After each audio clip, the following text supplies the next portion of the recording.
So why are we conducting segmentation? Well, you conduct segmentation whenever you have a lot of data. So you have multiple ways that you can slice and dice all your data points. You also need to drill down to possible causes, and you really don't know where your problem is. And so if you're looking at your entire process, there may be variation, but there's too many possibilities of where that might be occurring. So what is variation?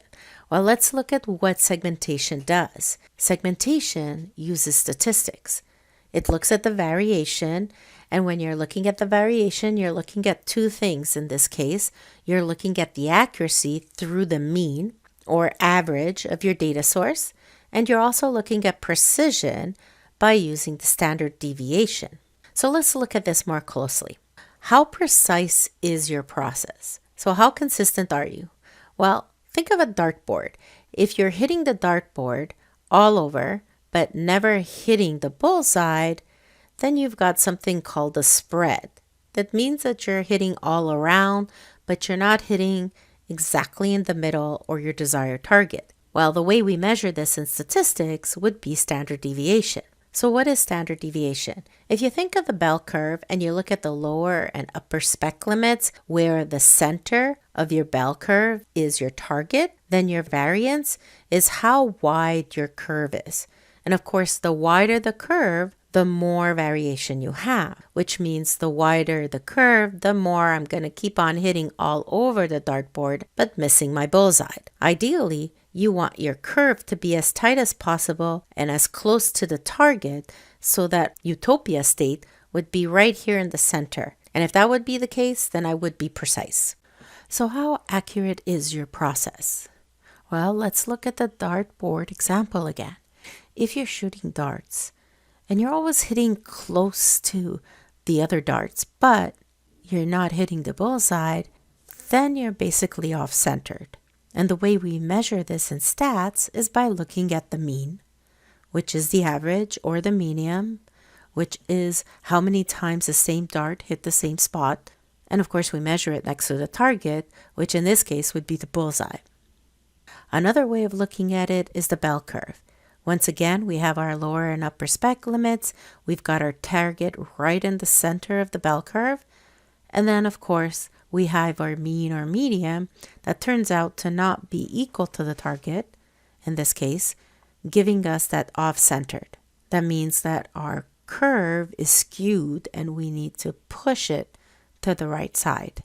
Similarly here on the dartboard, those darts, we need to figure out how to be consistent, but on the bullseye, not off-centered. Now, before you enter segmentation, there are a couple of things you should do. You should make sure you know the voice of the customer. So what is the customer asking for? Because this is going to help you put together your performance standards.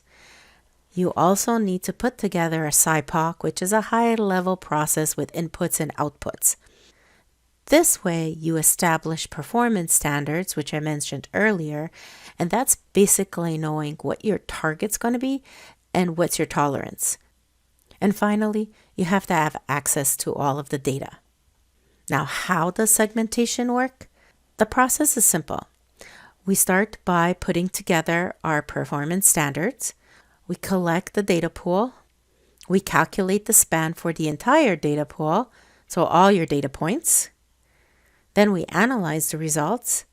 And then based on the results, we continue segmenting all the subsets until we find where the higher variation is.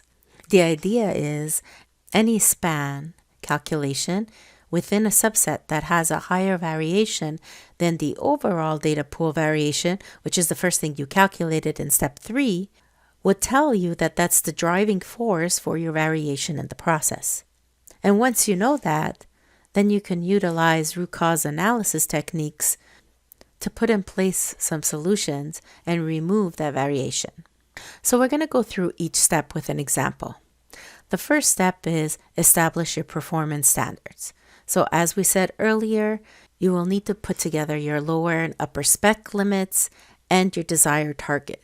And if you remember the bell curve, you want to know where your lower and upper are, so how much of the data pool you're going to keep to run your span calculation for segmentation and how much you consider outliers, which means they're one-offs, there's not many of them, and there won't be part of the data pool for your calculation. And of course, your target should always be the center of your bell curve. So once you know what your target is, your lower and upper spec limits are, then the second step is you're going to go collect data. The guidelines for data collection is if you collect more than 150 data points, then you're going to use the P5, the P95. So if we look at the bell curve again, P5 and P95 mean that 2.5% on either side of the bell curve get eliminated, and you're using 95% of your data to calculate your span and figure out your variation. If, on the other hand, you have less than 150 data points, then you're going to use P10 and P90. Because you have less data points, we're only going to take 90% of that data pool to calculate span so that our results could be reliable. Now that we know our performance standards, we've collected our data, so we know whether we're using P5 or P10, P90 or P95, the third step is to conduct the span calculation. The span calculation should be conducted in Excel because you're going to have a lot of numbers to go through. You want to make sure you have a table that you can follow. So I strongly suggest you use this in Excel. You're going to have 5 columns in Excel. You're going to have the data pool, so the number of data points, the span calculation, which is basically subtracting your P95 to your P5 or your P90 to your P10, your medium or mean, and we're going to be calculating the medium as an average, and then of course your upper and lower spec limits. Once you have the table in Excel, the rule of thumb is we always look at span first, so we aim to tackle the variance or how wide the spread is of our curve before we tackle the offset, which is how off we are from the target. So we want to look at span before we look at medium, but keep in mind when you're segmenting, you're really looking at both. Once you drill down to where the problem is, you want to brainstorm solutions to decrease that spread so that your curve is not that wide. And then, of course, you want to come up with solutions that you get closer to the desired target that you've placed in your performance standards. So let's look at an example. So if we look at a data pool that's been made up of different characteristics, and here are the characteristics: the order type, the customer type, the product type, and delivery method. That means I have a data dump of all 4 of these columns. And my target is to be on time. So I want 0 days as a target number. And then, of course, my upper and lower spec limits, I'll give a plus or minus 5 days. So I might be 5 days early or 5 days late, giving me a span of 10 days if you add the two. So let's take this example and run it through the span calculator. You take the entire data pool and you calculate that first. So I have 600 data points. My span right now is 73 days. If you remember, I wanted 0 days on time, so my medium should say 0 and it says 23. And then, of course, my span, or how wide my curve is 73 days late, meaning at this time, I'm 13 days early or 60 days late. And on average, I'm 23 days. So I'm far from where I want to be. Where in the process is there a high variation that's actually driving the span higher than 10 days, driving this higher than the -5 I want, driving this higher than the 0 days I desire, driving it higher than the 5 days I desire? So we're going to look at it by slicing and dicing the data into subsets with the 4 characteristics we have. We had the order type with 3 different ways that they order. We had the customer type with 3 different customers that we serve. We have the product type, so 3 types of products that we are selling. And finally, the delivery method will either put it on a boat, on a plane, or we'll truck it to the location where the customer desires having the product. So now that we have our overall population information, we're going to start looking at the subsets. And remember, we tackle the variance first and then the median. So let's do this. Let's run the span calculator for each subset. The first subset is the order type. So you can see how many data points for internal sales versus external sales or online orders. The span's calculated as well as the P5, the medium, and the P95. So now we can analyze these results. We look at the span first, right? And what we're looking at is anything that's higher than the overall population. If it's higher or equal to the overall population, then that's where the problem is because it's driving my days to be higher. So for example, the internal sales is 69 days as a span. It's lower than my overall population. So as much as it's driving it because, ideally I want 10, it's not really the problem because it's lower than the 73. On the other hand, external sales is 77 days span, which means it's higher than my overall population, and this one's driving the 73 days. If I lower the 77, chances are I'm going to be able to lower the 73 of the overall population. Now also keep in mind how many data points you have, so how many of the external sales are giving us this high span. And you can see that it's not that many, it's only 100. So we look at the next one. The online is 71 days. It is below the 73, but it's still pretty high, so it's something to think about.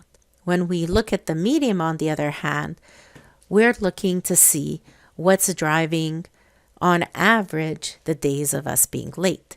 Ideally, we want 0 here, and we're at 23 days.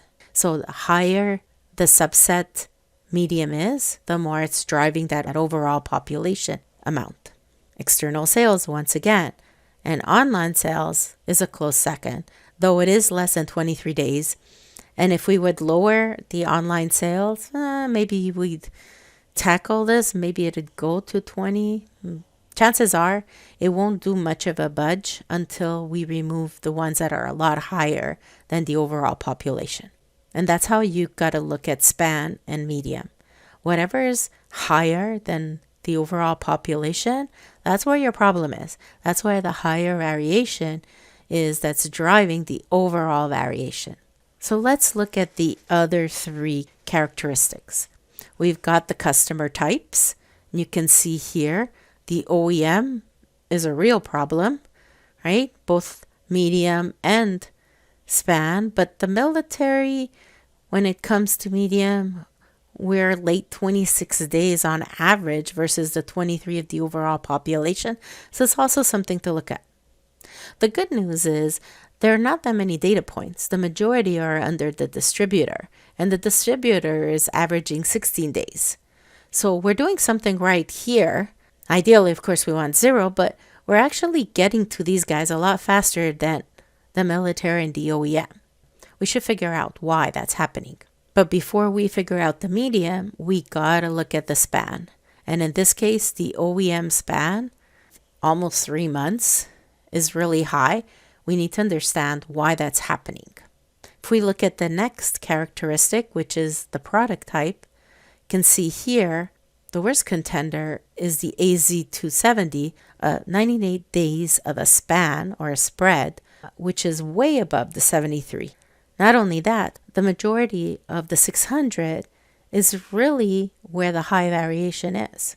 And of course, it follows suit that also the medium is a lot higher than the 23. The AZ180 is also higher by a couple of days to the 73, and similarly to the medium. So if I had to tackle something here, I would definitely look and drill down into the AZ270. And if we look at the last subset of characteristics, which is the way of transportation, you can see now that the boat is what's taking forever, right? The span is the highest when it comes to the boat, with the highest days on average, and the air is the second highest. So both of them are more than the 23 days medium. Therefore, until I tackle what's going on with the boat, versus the air and the truck, I can't decrease that 73 days. And similarly here, I got to look at the boat and then the air to target those 23 days and make it get closer to 0. So if I had to tackle something here and do another subset, it would be the boat. And the data points, it's close to 50%. So I'm hoping you're starting to get the gist of this. And this is why you do it in Excel. Because as you slice and dice the data and you figure out where your high variation is, then you got to drill down to the next step. All we did here is we took each characteristic and we compared it to the overall population. Now what we're going to do is look at the results, and based on the results, we're going to drill down to the next level. So since we knew that the AZ270 was the highest for the products at 98 days versus the 73-day span of our overall population, we took all 400 data points from this product and we figured out from the mode of transportation where the problem is. And check this out. The boat is actually 121 days, which is driving this 98 days, which of course in turn is driving the overall population to be higher than the 10 days I desire. Worse, the median. So I'm 71 days on average late when I'm using the boat with this product, which is a lot more than the 23. So basically, this is what you go root cause. What's going on? Why is it taking so long? If I take the same product and I now look at it by slicing it to the next level with the order type, we can see the big problem here. All three of them are higher than the 73 days. And when you have something like this where the variation is high across, is sliced within this product, within this internal sales, how many of them are boat, air, and truck, and see how high that is. But I really want to look at the external, but the external is only 30 out of the 400. So the internal becomes my biggest problem. It's 89 days span versus the 73. And if I tackle that one first with the external second, trying to figure out why this is so high, putting things like corrective actions in place to decrease it, I may decrease the 73.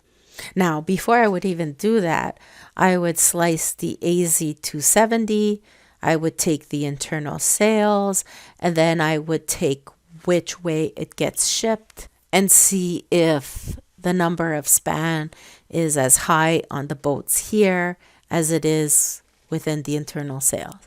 Because then it tells me I have to figure out what's going on with internal versus external.